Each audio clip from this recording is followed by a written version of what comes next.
You have something you would never give up, something you protect, something you hide behind.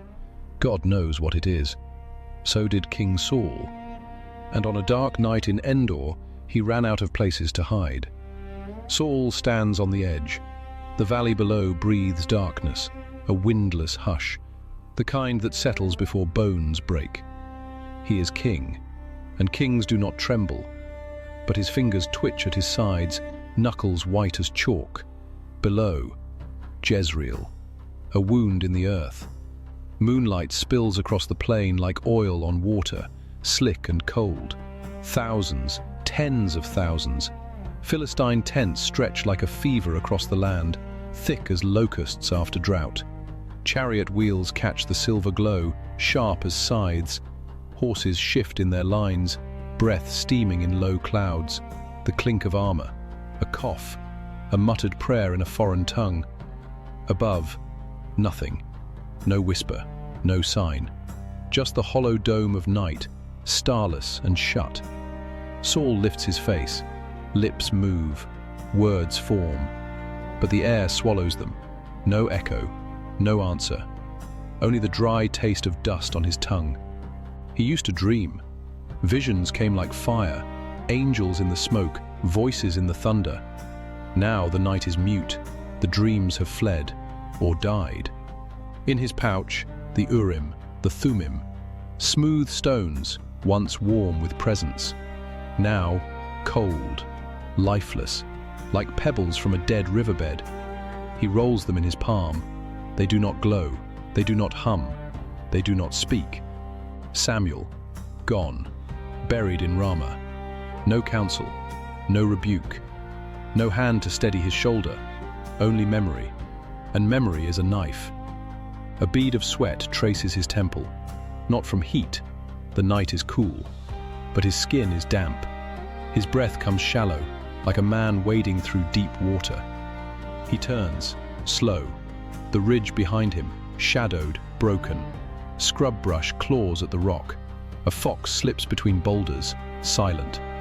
Then, his gaze returns to the enemy, to their fires, orange tongues licking the dark. So many, so close. Prayer fails, prophecy sleeps, the dead are buried, the living will not save him. Desperation does not kneel, it crawls. A thought slithers up from the pit of his mind. There was a law. Once, he enforced it himself. No one who consults the dead shall live. Now he needs one. If the heavens refuse to open, perhaps the earth will crack. One eye catches the firelight, wide, bloodshot. The pupil shrinks and widens, tracking flickers in the distant camp. That eye, once proud, commanding, now holds only the sheen of a cornered animal. The king, the anointed, the chosen. He unfastens the clasp. The royal robe, deep purple, embroidered with threads of gold, slips from his shoulders. It falls to the stone with a soft thud. A dead thing. He kicks it aside. From a bundle, he pulls cloth, coarse, stained, reeking of sweat and soil.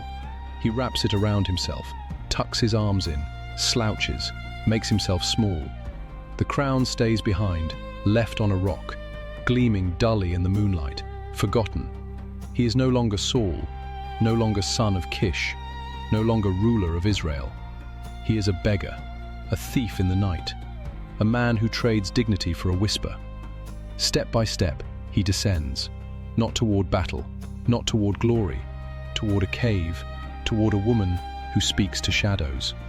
The wind stirs at last, carries the scent of smoke, and something older, something buried. You know what it is to be alone, to call and hear no reply, to stand at the edge with no hand to pull you back. What do you do when every door is barred, when the only voice left comes from the grave? The path, uneven, slick with damp moss. Each step sinks slightly, as if the earth resists his weight. Fog coils around his ankles, thick as wool, muffling sound. No birds, no insects, only the slow drag of breath through his nose, shallow, tight. The trees rise like sentinels, trunks gnarled, bark peeling in strips. Branches twist overhead, sealing the sky.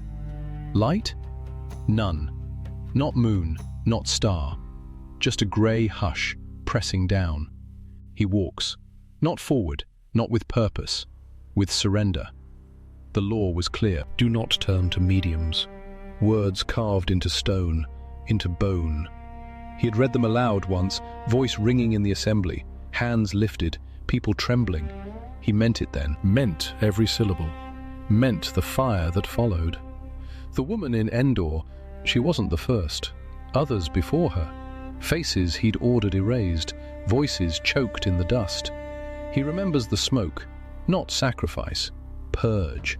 The smell, burnt hair, scorched linen, something sweet beneath like honey left too long in the sun. That was piety, that was order, that was his hand upon the nation's throat. God sets his face against such a person. The sentence echoes now, not from scroll but from memory, from marrow. He feels it, a pressure behind the eyes, a tightening in the chest. Not guilt, not yet. Something colder, recognition. The judge, now the accused. The one who cast the stones now walks barefoot over the shards.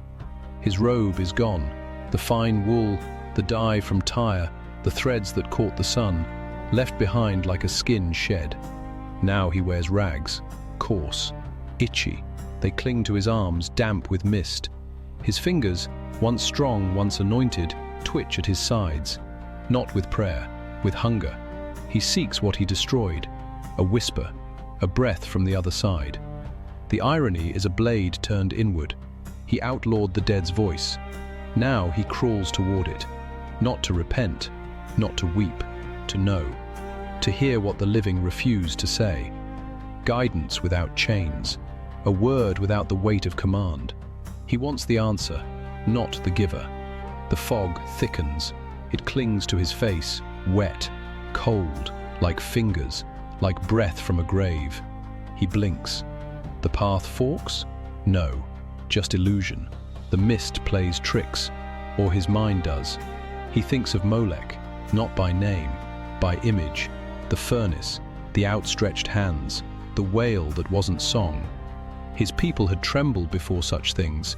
He had purged them, called it holiness.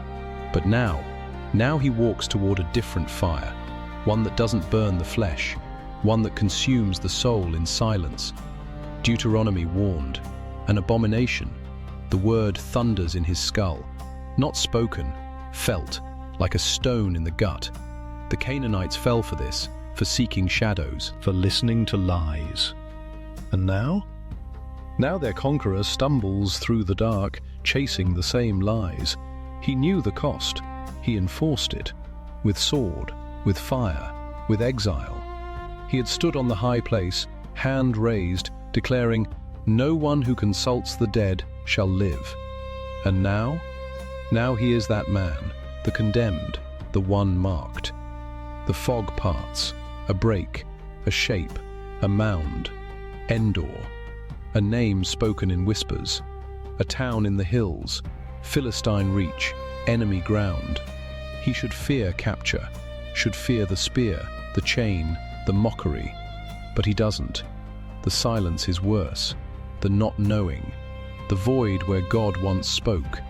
That is the true enemy, the real army, the one that surrounds him now. He steps forward, boots sinking, breath ragged.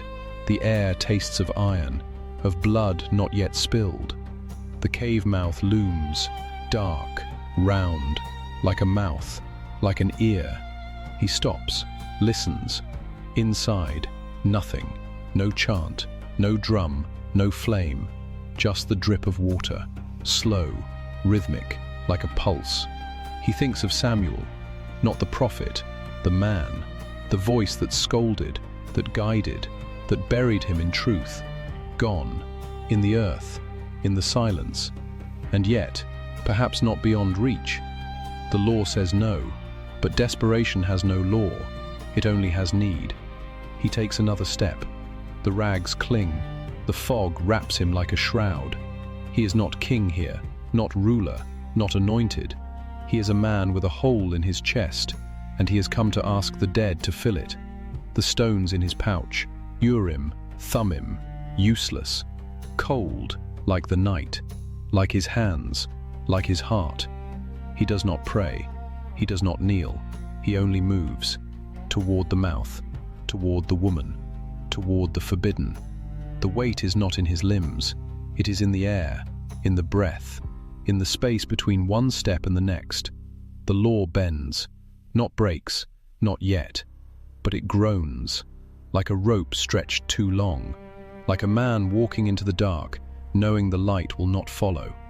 He stands before the mouth of the earth, a hollow, a wound in the hillside, no marker, no stone, just darkness pooled at the base of the slope.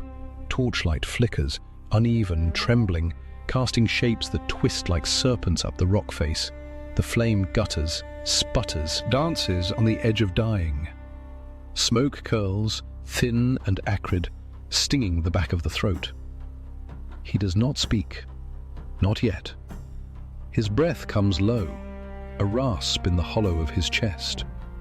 The woman emerges, not from shadow, from the cave itself. Bare feet on cold stone, robe cinched tight, eyes wide, catching the fire's pulse. She sees him, not the king, not the man in rags. She sees the weight, the hollows beneath his eyes, the tremor in his hands. He speaks, voice stripped of command, a stranger's tone. "Consult a spirit for me." The words hang, thick, sour. She flinches, steps back. Stone bites into her heel. "Surely you know what Saul has done." Her voice, dry as cracked clay. She knows the law, knows the fires, knows the bodies left to rot beyond the city gate. She has buried her own kind beneath unmarked soil. He lifts a hand, not in blessing, in oath. "As surely as the Lord lives, you will not be punished."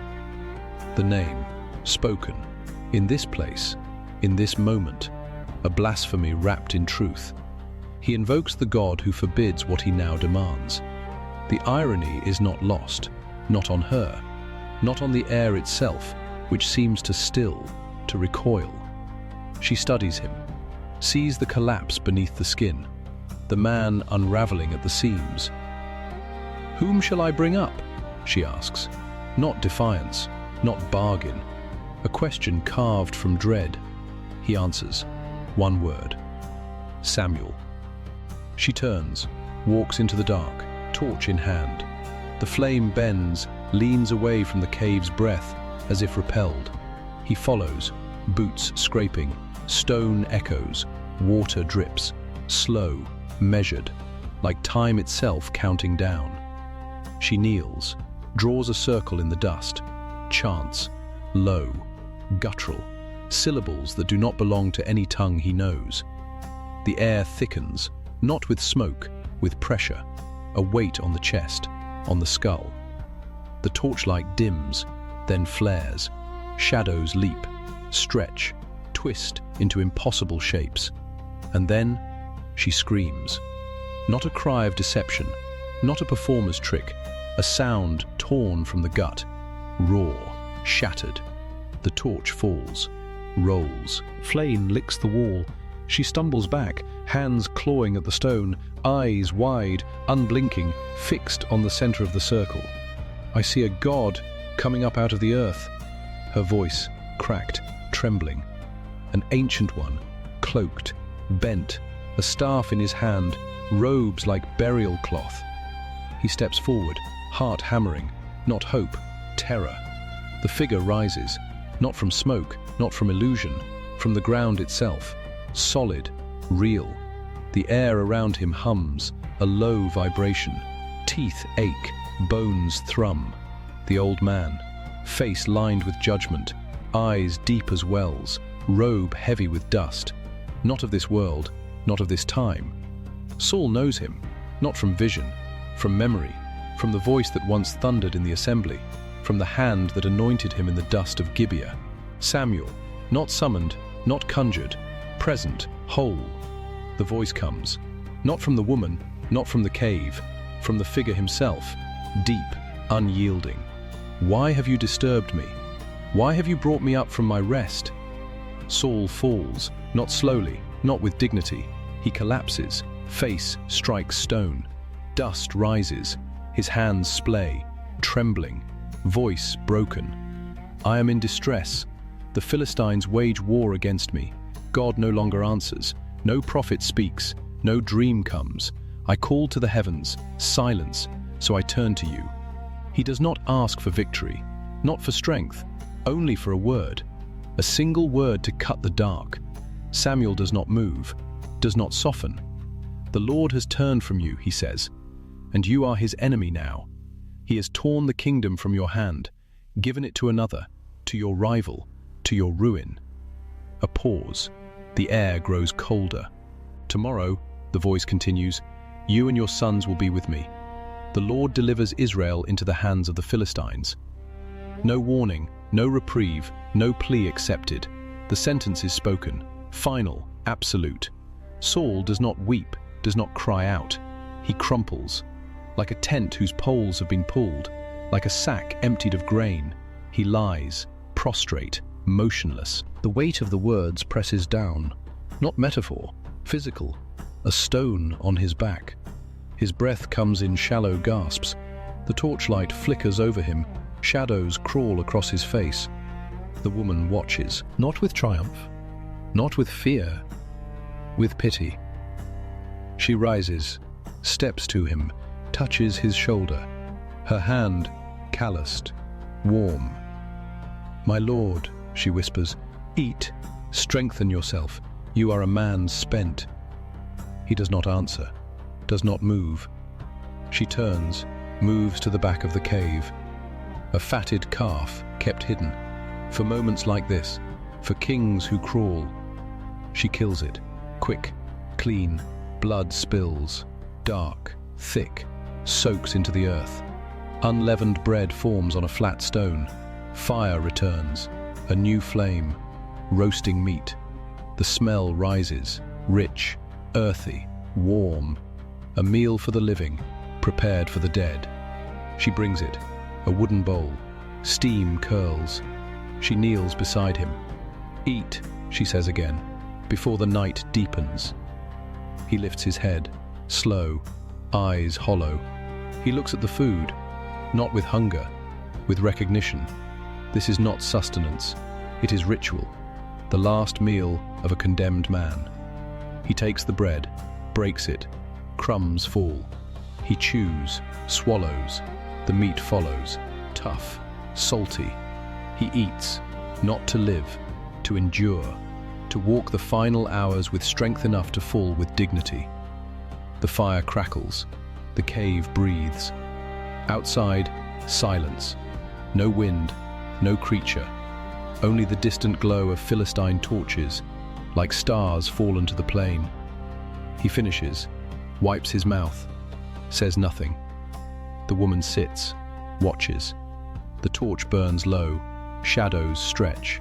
The presence is gone. Samuel vanished as he came, without farewell, without mercy. Only the echo of his voice remains, carved into bone, into breath, into the silence that follows a man to the grave. A story etched in shadow, not myth, not fable, but a wound in the shape of a man. Saul, once anointed, now abandoned. He reached for the dead because the living had turned away. His hands, empty. His prayers, silent. The heavens sealed. No dream, no voice, no flicker of light in the long night of his soul. So he turned to the earth, to the hollow beneath the hill, to a woman who spoke to bones. He sought a word from the grave, but the grave gives no answers. Only echoes, only dust, only the hollow wind through cracked skulls. Samuel rose, not by her power, not by incantation, but by the hand of God.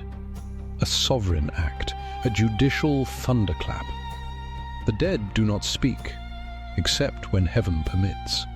And even then, only to condemn, only to seal the sentence. This was no invitation, No open door. It was a final verdict, carved in the air, spoken over a king already dead. But look, across the centuries, see the contrast. The witch's cave, the cold stone, the trembling flame, the figure rising from the earth, cloaked, bent, grieving. And then, another hill, another dawn, a tomb, empty, the stone rolled back, no chant, no circle drawn in ash, no scream tearing from a medium's throat, only silence, then light, a sunrise that did not flicker, that did not waver, that did not retreat, Christ risen, not summoned, not dragged from sleep, but walking forth, alive, victor, Lord. The grave could not hold him. The chains of death snapped like thread. He did not come at man's demand, he came by his own authority. The first did not rise for himself, he rose to speak judgment. The second rose to speak life. One was a sign of doom, the other the dawn of all hope.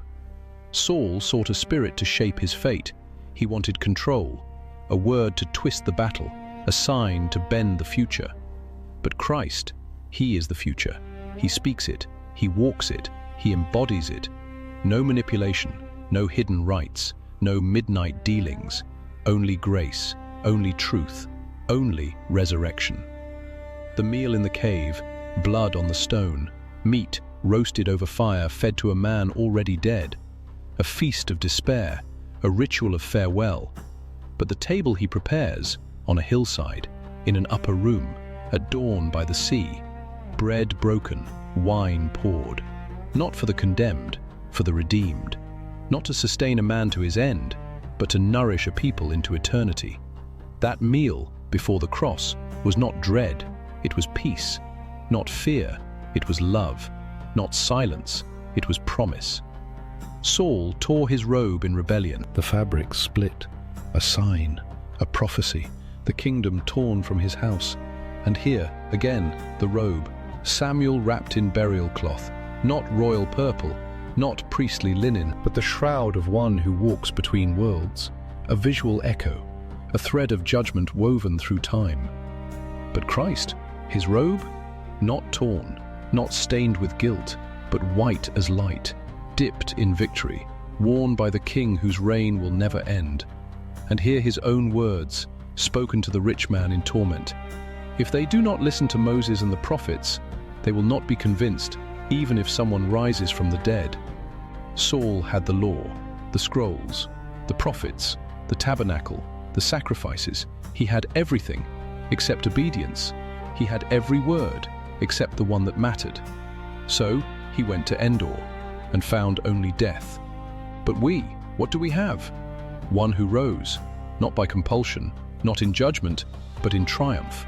The only voice from the grave worth hearing, the only word that can save. The resurrection of Jesus, this is the answer, the final word, the end of all seeking. No more caves, no more whispers, no more dread. Only the sunrise, only the lake, only the peace that comes when darkness is not just pushed back, but burned away. The water lies still, reflecting gold. No tremor, no ripple of fear. The light spreads, not forced, not fleeting, but sure, absolute. Christ over the occult, over death, over every hollow heart that once sought answers in the dark. He is the dawn, and in him no shadow remains. Sunlight spills. Through high trunks, a column of gold cutting the forest floor. You see it, that path, not paved, not marked, but there, soft earth, needles pressed flat, light pools like water, warm on your face, the air still, no wind, only the distant creak of pine limbs, a breath held. We leave the old words, the worn pages. We step into now, your world, where silence echoes louder than sermons, where the unanswered question sits heavy in your chest, not a scream, a weight, a stone in the pocket. You say you don't chase spirits, you don't light candles for omens, but you scroll, late, through screens that glow like altars. You watch the stars for meaning. You twist coincidence into prophecy. A name in a text, a song on the radio. You build altars in your mind, quiet ones, hidden. When the sky gives no answer, do you wait? Or do you speak for it? Do you shape the voice you want? Soft, reassuring, telling you what you long to hear. Horoscopes, algorithms, the whisper of your own fear dressed as insight. You want direction without devotion, guidance without grit, a map without miles. Saul had prophets, had law, had the voice of God once. But when it stilled, he didn't kneel. He schemed. He sought a crack in the earth, a woman who could pull a shadow from the dirt. He didn't want to listen, he wanted control. Silence isn't abandonment, it's an invitation. To turn, to face the thing you've carried, the choice you made in secret, the word you refused to speak, the prayer you never finished. If you're walking away, know this. The one you flee hasn't turned his back. He stands, waiting, arms open, not in anger, in ache. Endor leads down, always, into the cold, into the hush beneath the hill, where the dead don't answer, they only stare. But Calvary, that road climbs, through thorns, through blood, through the dark, and ends in light, not summoned, not forced, but risen. Don't dig for ghosts, seek the one who walks in the garden at dawn, who calls your name like Adam, like Mary. Let the quiet drive you to the floor, not to the mirror, not to the midnight search, to your knees, where breath slows, where the pulse in your neck softens. A king reached for a witch and met his end. We reach for the king and find our breath, our rest, our beginning. Now, close your eyes, feel the weight of your body, the press of the ground beneath you, the air cool at the back of your throat, warm on your lips. Breathe in, hold, let it go. Again, slower. The forest holds you. The light does not leave. It stays. A promise without words. You are not alone. You are seen. You are known. Rest here, just here, in the hush, in the gold, in the grace of being still.